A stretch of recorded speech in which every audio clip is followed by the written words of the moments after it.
नमस्कार, शारदास किचनमध्ये आपलं स्वागत आहे। आज आपण बनवणार आहोत छोले भटोरे आणि ते पण अशा एकदम सोप्या पद्धतीने। चला तर पटकन रेसिपीला सुरुवात करूया। आणि भटोरे बघा कसे टम्म फुगलेले आहे, एकदम मस्त अशाला असेच राहते।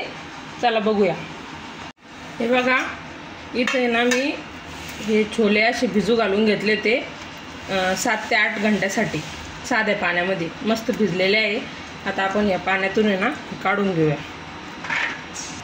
आता आपण हे कुकर मध्ये घालून घेऊया। 1 पाव घेतले तुम्ही हे छोले। आता पाणी टाकून घेऊया।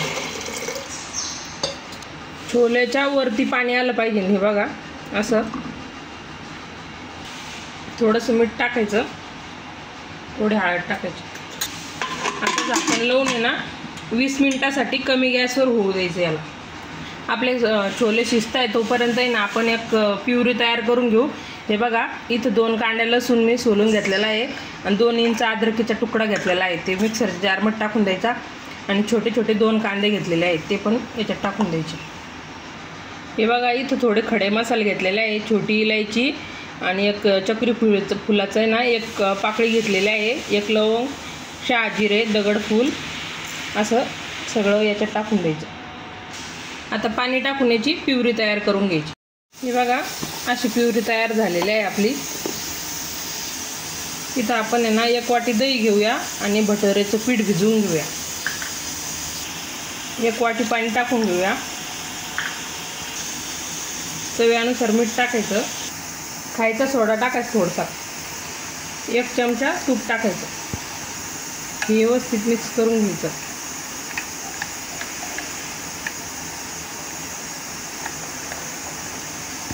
हे बघा इथे 1 वाटी मैदा घेतलेला आहे, तो मैदा पण टाकून द्यायचा आणि याला व्यवस्थित मिक्स करून घ्यायचं। हे बघा पहिली 1 वाटी आणि आता आणखीन अर्धी वाटी टाकून घेत आहे। आता आपल्याला हाताने व्यवस्थित मळून घ्यायचं आहे। जास्त घट्ट बी नाही आणि जास्त पतलं पण नाही, आपल्याला मस्त असं मीडियम पीठ भिजून घ्यायचं आहे। आणि हे थोडं पतलं जर झालं सुरुवातीला ना नंतर आहे ना घट्ट होतं, ते अर्ध्या तासासाठी रेस्ट करण्यासाठी ठेवून द्यायचं आहे आपल्याला।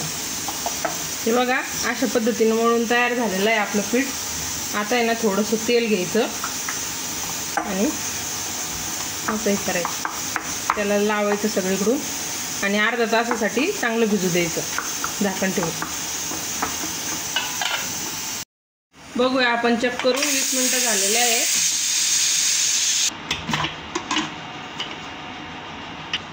चेक करून बघूया आपण। बघा मस्त परफेक्ट शिजलेलं आहे, जास्त गाळा पण नाही आणि जास्त ही पण नाही, मस्त अशाच पद्धतीत शिजेल हवे आपल्याला। हे बघा इथं कढई गरम व्हायला ठेवली होती मी। कढईमध्ये 2 चमचे तेल टाकून घेतलेलं आहे। आता त्याच्यात 1 चमचा जिरे टाकायचे, 2 तेजपत्ते टाकून द्यायचे आणि इथं आहे ना मोठ्या साईजचा कांदा मी बारीक चॉप करून घेतलेला आहे, तो टाकायचा।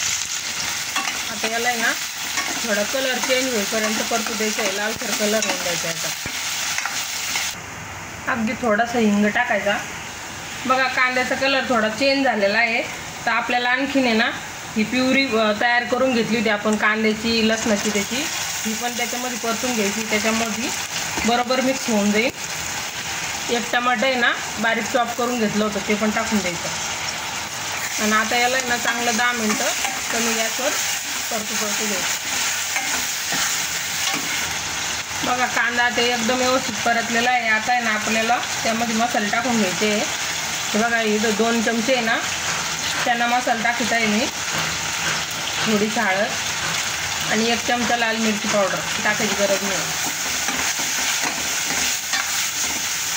मार्केटमध्ये जो जास्त चना मसाला मिळतो ना ते असला तर बाकी दुसरं काहीच टाकायची गरज पडत नाही जास्त। इथं आहे ना थोडं गरम पाणी टाकून घ्यायचं आहे ना। आता हे मसाले ना कमी गॅसवर 5-6 मिनिटासाठी शिजू द्यायचे झाकण ठेवून। बघूया आपण चेक करून। बघा मसाल्याने चांगलं तेल सोडलेलं आहे मस्तपैकी।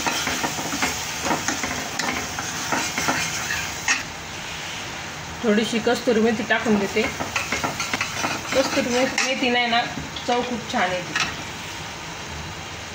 आता आपल्याला हे शिजलेले चणे पाण्यासकट त्याच्यात टाकून द्यायचे, मिक्स करून घेऊया।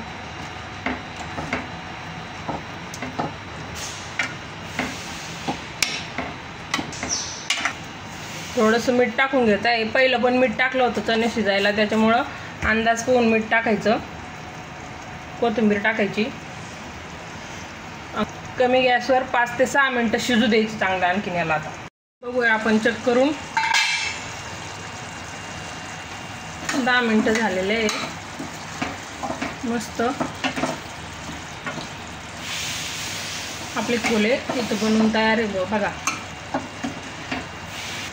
गॅस बंद करूया आणि भाजी काढून घेऊ। बघा आपलं पीठ आहे ना मस्तपैकी भिजलेलं आहे।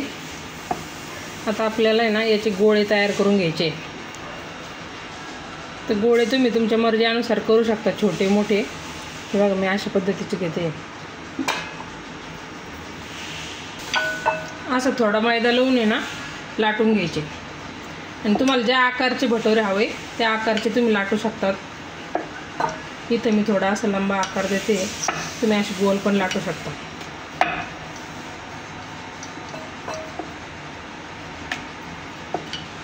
हे बघा अशा पद्धतीचं भटोरा लाटून घेतलेला आहे मी। आता आपल्याला आहे ना याला तळून घ्यायचं आहे। हे बघा इथं आहे ना तेल गरम व्हायला ठेवलं होतं मी, आणि तेल आहे ना चांगलं गरम झालेलं पाहिजे। आपलं तेल मस्त गरम झालेलं आहे। आता आपण याच्यात भटोरा सोडून देऊया। याला असं मस्त करून तळून घ्यायचं। बघा कसं मस्त फुगलं आहे आपल्याला मध्ये जो पलटी झाला मस्तपैकी। बघा छान मस्त कलर आलेला आहे, असा टम्म फुगलेला आहे आपला भटोरा बघा, आणि तेल पण बिलकुल आलेलं नाही। आता आहे ना एक भटोरा मी तुम्हाला गोल लाटून दाखवते।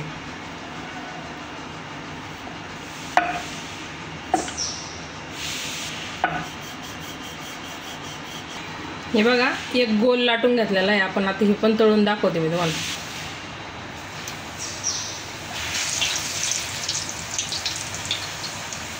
असं हलक्या हाताने प्रेस करायचं म्हणजे छान फुलतो मग।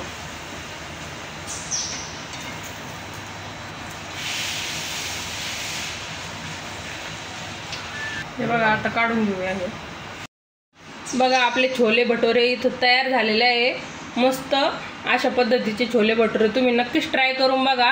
आवडला असेल तर व्हिडिओला लाईक करा, चॅनलला सबस्क्राईब करा आणि शेअर पण नक्कीच करा। भेटूया नवनवीन रेसिपीसोबत पुढच्या व्हिडिओमध्ये।